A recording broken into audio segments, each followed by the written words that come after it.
चैत्र मास की नवमी तिथि के दिन जब कौसल्या अपने कक्ष में बैठ भगवान विष्णु का ध्यान कर रही थी, तब भगवान विष्णु चतुर्भुज रूप में उनके सामने प्रकट हुए। सदा की भांति मंद मंद मुस्कुराते हुए भगवान विष्णु ने कौसल्या से कहा, आप और आपके पति ने पिछले जन्म में तपस्या की थी। आप दोनों की इच्छा पूरी करते हुए मैंने वरदान दिया था कि अगले जन्म में मैं आपके घर पुत्र बनकर आऊँगा। अपना वचन निभाते हुए मैं आ गया हूँ। कौसल्या ने भगवान से कहा, मैंने तो सुना था कि भगवान हमेशा सत्य बोलते हैं, लेकिन आज जाना कि भगवान झूठ भी बोलते हैं। भगवान ने आश्चर्य जताया, मैंने आपसे क्या झूठ बोला?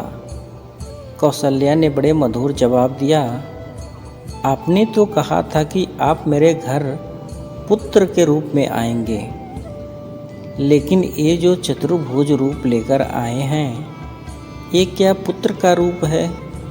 ये तो परम पिता का रूप है। मतलब कि आप झूठे हैं। भगवान को बड़ा आनंद आया। वो समझ गए कि कौसल्या क्या चाहती है। वो तुरंत शिशु रूप धारण कर कौसल्या की गोद में बैठ गए और हमेशा की तरह मुस्कुराते हुए कौसल्या का आनंद बढ़ाने लगे।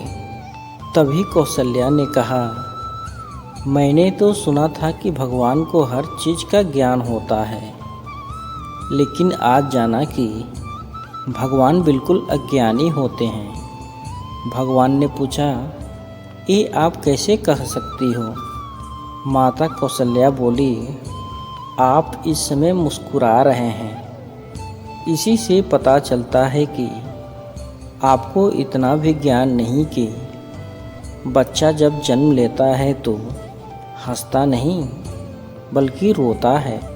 भगवान ने जान लिया कि माता क्या चाहती है और वो तुरंत रो पड़े।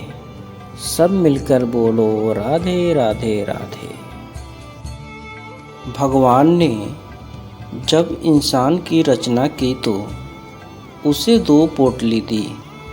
कहा, एक पोटली को आगे की तरफ लटकाना और दूसरी को कंधे के पीछे पीठ पर। आदमी दोनों पोटली लेकर चल पड़ा। भगवान ने उसे ये कहा था कि आगे वाली पोटली पर नज़र रखना, पीछे वाली पर नहीं। समय बीतता गया। ये आदमी आगे वाली पोटली पर बराबर नज़र रखता। आगे वाली पोटली में उसकी कमियां थी और पीछे वाली में दुनिया की। ये अपनी कमियां सुधारता गया और तरक्की करता गया। एक एक कमी अपनी दूर करता जा रहा था। पीछे वाली पोटली को इसे नज़रअंदाज कर रखा था। एक दिन तालाब में नहाने के पश्चात दोनों पोटलियाँ अदल बदल हो गई। आगे वाली पीछे और पीछे वाली आगे आ गई। अब उसे दुनिया की कमियां ही कमियां नज़र आने लगी। ये ठीक नहीं, वो ठीक नहीं, बच्चे ठीक नहीं, पड़ोसी बेकार है, सरकार निकम्मी है। अब वह सब में कमियां ढूंढने लगा, खुद के अलावा। परिणाम ये हुआ कि कोई नहीं सुधरा, पर उसका पतन होने लग गया।